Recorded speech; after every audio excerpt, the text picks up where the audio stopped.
আসসালামু আলাইকুম। আন্তর্জাতিক বাংলা সংবাদে আপনাদের স্বাগতম। শুরুতে জানিয়ে দিব সংবাদ শিরোনাম, পরে বিস্তারিত। ইসরায়েলের মধ্যাঞ্চলে প্রথমবারের মতো হুতিদের ক্ষেপণাস্ত্র হামলা। অন্যদিকে ইহুদিবাদীদের ঘুমের সময় তেল আবিবের বুকে ইয়েমেনিদের ক্ষেপণাস্ত্র হামলা। আরো জানিয়ে দিব ইরানের মূল লক্ষ্য সমগ্র মুসলিম জাতির ঐক্য ও সম্প্রীতি, জানিয়েছেন এক্স চ্যানেলে পেজেশকিয়ান। অন্যদিকে ইরান ইসলামী ঐক্য রাজধানী ৩৮তম ঐক্য সম্মেলনে বিশ্বের ২০০রও বেশি ব্যক্তিত্ব।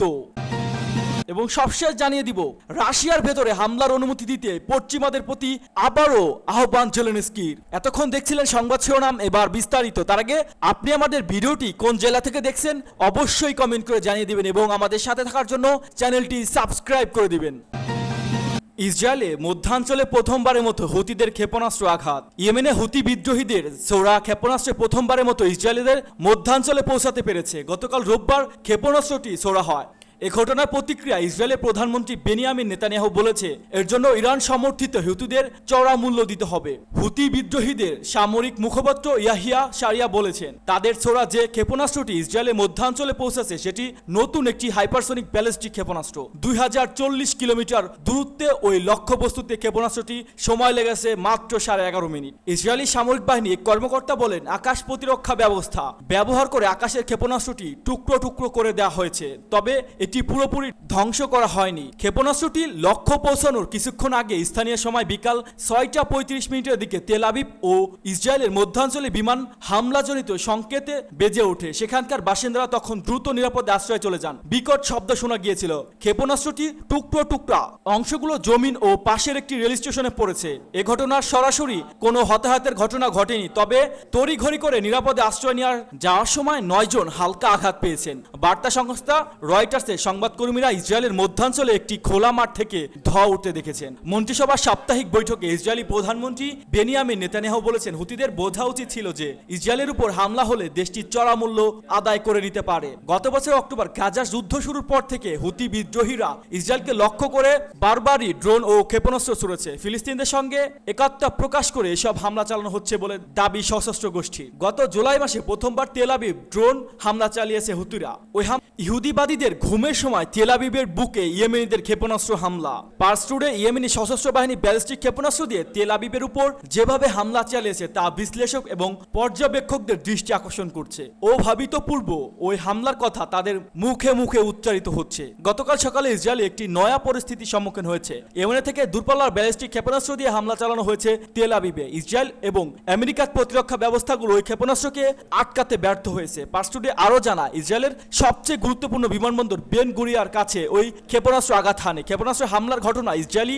আতঙ্কিত হয়ে আশ্রয় কেন্দ্রে চলে যায়। হিব্রু সূত্রগুলো স্বীকার করেছে যে ইয়েমেনে ক্ষেপণাস্ত্র বেশ কয়েকটি আরব দেশের আকাশ সীমা পাড়ি দিয়ে তেল আবিবের আঘাত এনেছে। ইহুদিবাদীদের আকাশ প্রতিরক্ষা ব্যবস্থা ও ক্ষেপণাস্ত্র মোকাবেলা করতে ব্যর্থ হয়েছে। ইয়েমেন সরকারের তথ্যমন্ত্রী ও মুখপাত্র হাশেম শরফুদ্দিন এ প্রসঙ্গে বলেন, আমরা ইহুদিবাদী শাসক গোষ্ঠী একেবারে বুক লক্ষ্য করে হামলা চালিয়ে বুঝিয়ে দিয়েছি যে এই সরকার এখন আর নিরাপদ নয়। এদিকে তেল আবিবের উপর ইয়েমেনের হামলা প্রতিরক্ষা ইসরায়েলি প্রধানমন্ত্রী বেনিয়ামিন নেতানিয়াহু দাবি করেছেন, ওই হামলা যারা চালিয়েছে তাদেরকে চড়া মূল্য দিতে হবে। ইয়েমেন ক্ষেপণাস্ত্র লক্ষ্যবস্তু যদিও ইসরায়েলের আবাসিক এলাকা ছিল না, তবে ইসরায়েলের হৃদয়কে টার্গেট করে যথার্থ বার্তা দেওয়া হয়েছে। বিশ্লেষক এবং পর্যবেক্ষকদের মতে এই ক্ষেপণাস্ত্রটি আবাদ তেল আবিবে পৌঁছে যাওয়ার ঘটনা ইসরায়েলের প্রতিরক্ষা ব্যবস্থা গুরুত্ব দুর্বল এবং কৌশলগত ব্যর্থতা হিসেবে বিবেচনা করার যোগ্য। ইরানের মূল লক্ষ্য সমগ্র মুসলিম জাতি ঐক্য ও সম্প্রীতি, জানিয়েছে এক্স চ্যানেলে পেজেশকিয়ান। পার্স টুডে ইরানের প্রেসিডেন্ট বলেছেন, ইরান সরকারের মূল লক্ষ্য হলো সমগ্র মুসলিম জাতি ঐক্য, সংহতি ও সম্প্রীতি সৃষ্টি করা। প্রেসিডেন্ট মাসুদ পেজেশকিয়ান ইরাকে তার ৩ দিনের সফরের লক্ষ্য উল্লেখ করতে গিয়ে কুর্দি এবং আরবি ভাষা সামাজিক যোগাযোগ মাধ্যম এক্সে একটি নোট লিখেছেন। ওই নোটে তিনি বলেছেন, বন্ধুত্বপূর্ণ প্রতিবেশী দেশ ইরানকে আমাদের ৩ দিনের সফরের সময় আমরা ঐক্য, সংহতি এবং সম্প্রীতির উপর বিশেষ গুরুত্ব দিয়েছি। তিনি আরো লিখেছেন, ওই সফরের সময় ইরাকের সঙ্গে আমাদের 14টি সহযোগিতা স্মারক স্বাক্ষরিত হয়েছে। ওই পোস্টে তিনি আরো লিখেছেন, ইরাকের সাথে ইরানের দ্বিপক্ষীয় সম্পর্কের ক্ষেত্রে তাৎক্ষণিক অগ্রাধিকার হলো একটি যৌথ ভাষা এবং দৃষ্টিভঙ্গি অর্জন করা। তিনি বলেন, ইরাকের চমৎকার আলোচনা হয়েছে। ওই আলোচনার ফলে দুদেশের মধ্যে বৃহত্তম সংহতি তৈরি হবে। ইরানের প্রেসিডেন্ট মাসুদ পেজেশকিয়ান গত বুধবার তার প্রথম বিদেশ সফর ইরাকে যান। রাজনৈতিক ও অর্থনৈতিক কর্মকর্তাদের একটি উচ্চ পদস্থ প্রতিনিধি দলের নেতৃত্ব দেন দেন তিনি। ইরাকের প্রধানমন্ত্রী মোহাম্মদ শিয়া আশ সুদানি আনুষ্ঠানিকভাবে তাকে স্বাগত জানায়। উদ্বোধনী অনুষ্ঠানে থাকবেন প্রেসিডেন্ট পেজেশকিয়ান। ইরান ইসলামী ঐক্য রাজনীতি 38তম ঐক্য সম্মেলনে বিশ্বের 200টিরও বেশি ব্যক্তিত্ব।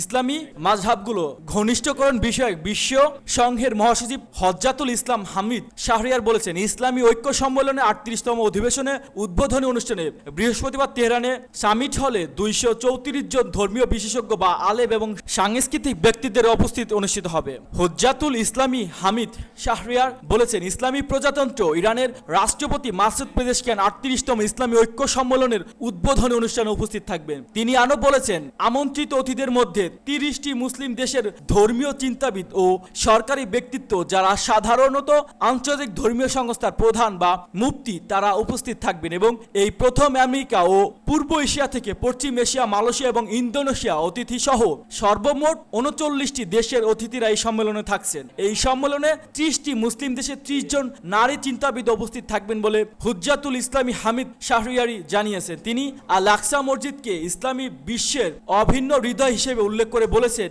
আজ মুসলিম উম্মার মধ্যে সবচেয়ে গুরুত্বপূর্ণ কার্যকর বন্ধন হলো ফিলিস্তিন ইস্যু। তাই এই বছর আমরা ইসলামী ঐক্য সম্মেলনের শিরোনামের একটি বাড়তি সংযোগ যুক্ত করছি যা ফিলিস্তিন ইস্যুর উপর জোর দেয়।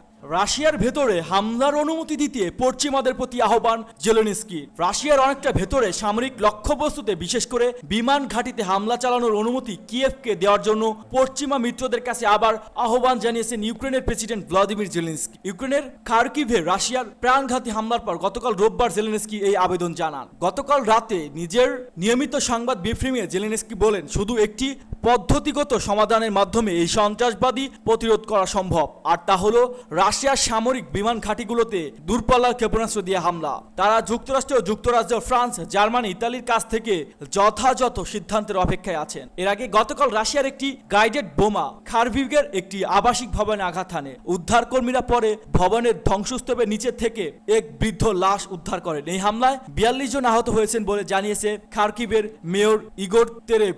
সম্প্রতি খারকিভে নতুন করে দফায় দফায় হামলা চালাচ্ছে রাশিয়া। জেলেনস্কি তার ব্রিফিংয়ে জানায়, রাশিয়া গতকাল সুমি ও দোনেৎস্ক অঞ্চলে হামলা চালিয়েছে। তিনি দাবি করেন, রুশ বাহিনী প্রতিদিন অন্তত 100টি বিমান হামলা চালাচ্ছেন। এসব হামলার প্রতিরোধ ইউক্রেনের তার পশ্চিমা মিত্রদের কাছে রাশিয়ার আরও ভেতরের দেশটির সামরিক স্থাপনায় হামলা চালানোর অনুমতি চাইছে। যুদ্ধ আরও ছড়িয়ে পড়তে পারে এমন আশঙ্কায় পশ্চিমারা কিয়েভকে তাদের সরবরাহ করা দূরপাল্লা ক্ষেপণাস্ত্র দিয়ে রাশিয়ার ভেতরে হামলার অনুমতি দেওয়ার নির্দেশ দ্বিধায় রয়েছে।